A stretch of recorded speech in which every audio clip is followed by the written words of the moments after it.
Well, I came down because I just buried my mother-in-law with Alzheimer's. She was in extraordinary pain before she died. And I also have an autoimmune disease that has led to all kinds of issues. And I myself am in a lot of pain every day. Plus, the latest research on marijuana says that it may actually help with the root cause of my autoimmune disease. So I don't have 5 or 6 years for them to dither around with this, so that's why I'm here today. With the mic, set the camera all over. With a bunch of people where we're going. Why don't you tell us who you are, why you came down, what's going on? I am David Pimentel. I live in Dartmouth, Mass. I came here to try and open up some people's eyes to the use of medical marijuana. I was involved in an accident 2.5 years ago where I need surgery on my neck. Now I need to have C1, C3, and C7 replaced, and hopefully that will change the pain that I have in my back, and if not, then I'll have to have surgery on my back. I was prescribed Percocets and Vicodin in the beginning of my injury, and I was taking them as directed by my physicians, and I noticed from 1 to about 4 months, I went from taking 1 to 2 pills every 4 hours to taking 4 to 6 pills every 4 hours for my pain. I noticed myself going into that spot that we all know as pill addiction, and I came upon myself and spoke to a family member about other alternatives, and we spoke about using marijuana medically. And at the time when he told me about it, I kind of laughed and chuckled and said, "No, you just want to see me high." And he said, "No, just try it. And there's people out there that say that they use it for it, and see if it helps you." So I took his advice, and I did the very next day. And I must say, since that day, I've smoked marijuana faithfully every day for medication purposes. And since then, I stopped smoking tobacco products. I stopped drinking alcohol.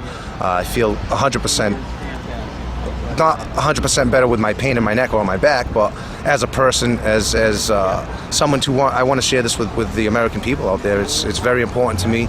I've done a lot of research on it, and I just want to voice my opinion on it, really. Awesome. Thanks. So I'm a medical user just like you. We got both bad backs. Tell people that don't understand when you're in the morning, when you're drained, when you're not feeling good. Yep. What does it do? What is it? In the morning, before I get out of bed, it takes me 45 minutes to get out of bed. I need to smoke before I even get out of bed because it relaxes my muscles to the point where I'm able to function. If I don't use anything, it takes me a half hour to 45 minutes to get out of bed, and my wife has to put my socks on and tie my sneakers. It has helped me tremendously. It's unbelievable. Like I say, I'm amazed. I used marijuana as a kid. You know, I smoked with my friends and got high, and never really used it while I was sick. I never really thought about it that way until 2.5 years ago.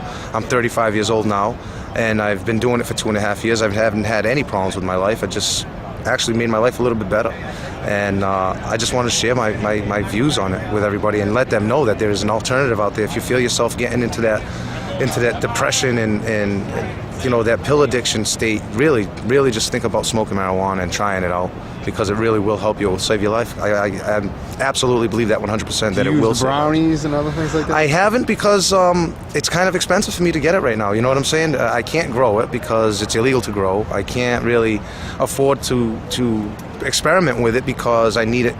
Yep. So I just smoke it. I understand. And you know what I mean?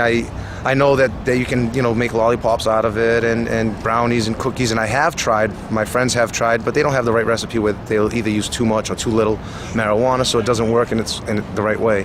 And another reason why it really is not fair to me as a patient of it is really there's two plants out there. There's the indica and there's sativa. Indica is what we need for medicine. If you're buying marijuana off the street, you don't know if you're getting indica or sativa. You know what I'm saying? You don't have that insurance there that you're getting the right stuff that you need.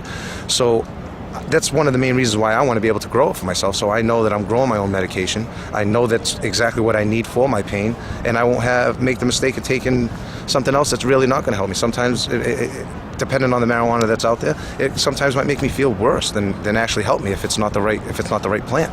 So it is very important that we take this for what it's worth and really do what we can to. All right, one more question. How do you think you know, we went out around, talked to some reps. Yeah. How do you think the reps treated? I think they were really they really wanted to know and learn more about it. You know, Representative John Quinn was was very interested in it, and hopefully he's going to do some more information, do some more research on it, and get well acquainted with it, because it's really the only way for us all to come to a realization that there's nothing else that can be done it's not going to.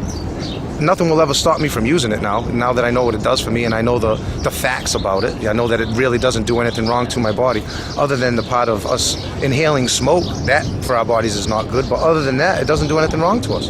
And I don't care if the president or whoever says it's either legal or not legal. I'm going to do it regardless, because I know I am actually making my body better than I'm not prolonging.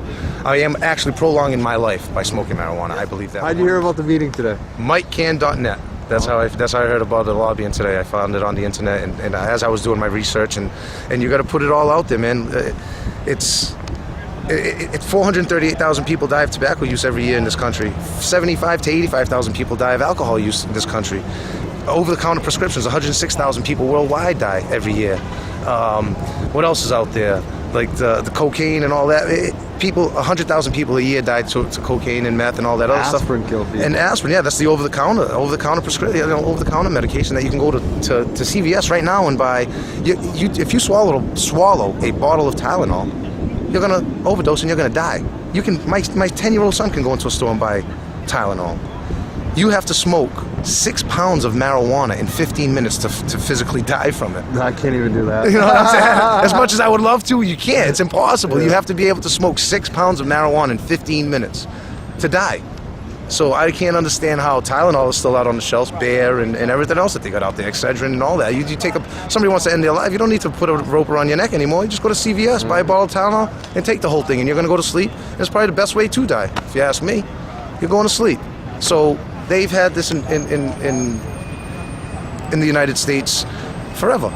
And I honestly believe that one of the main reasons why marijuana is still illegal in this country is because by it being illegal, it puts a lot of money in a lot of different pockets. I mean, there's most people that are higher up in our world have a lot of investments in pharmaceuticals, in paper companies. You know what I mean? We really have to get the facts out there to our kids. The black market, the police. I mean, it's so corrupt. It's not even funny. And I don't understand how everyone else out there can't see it for what it really is.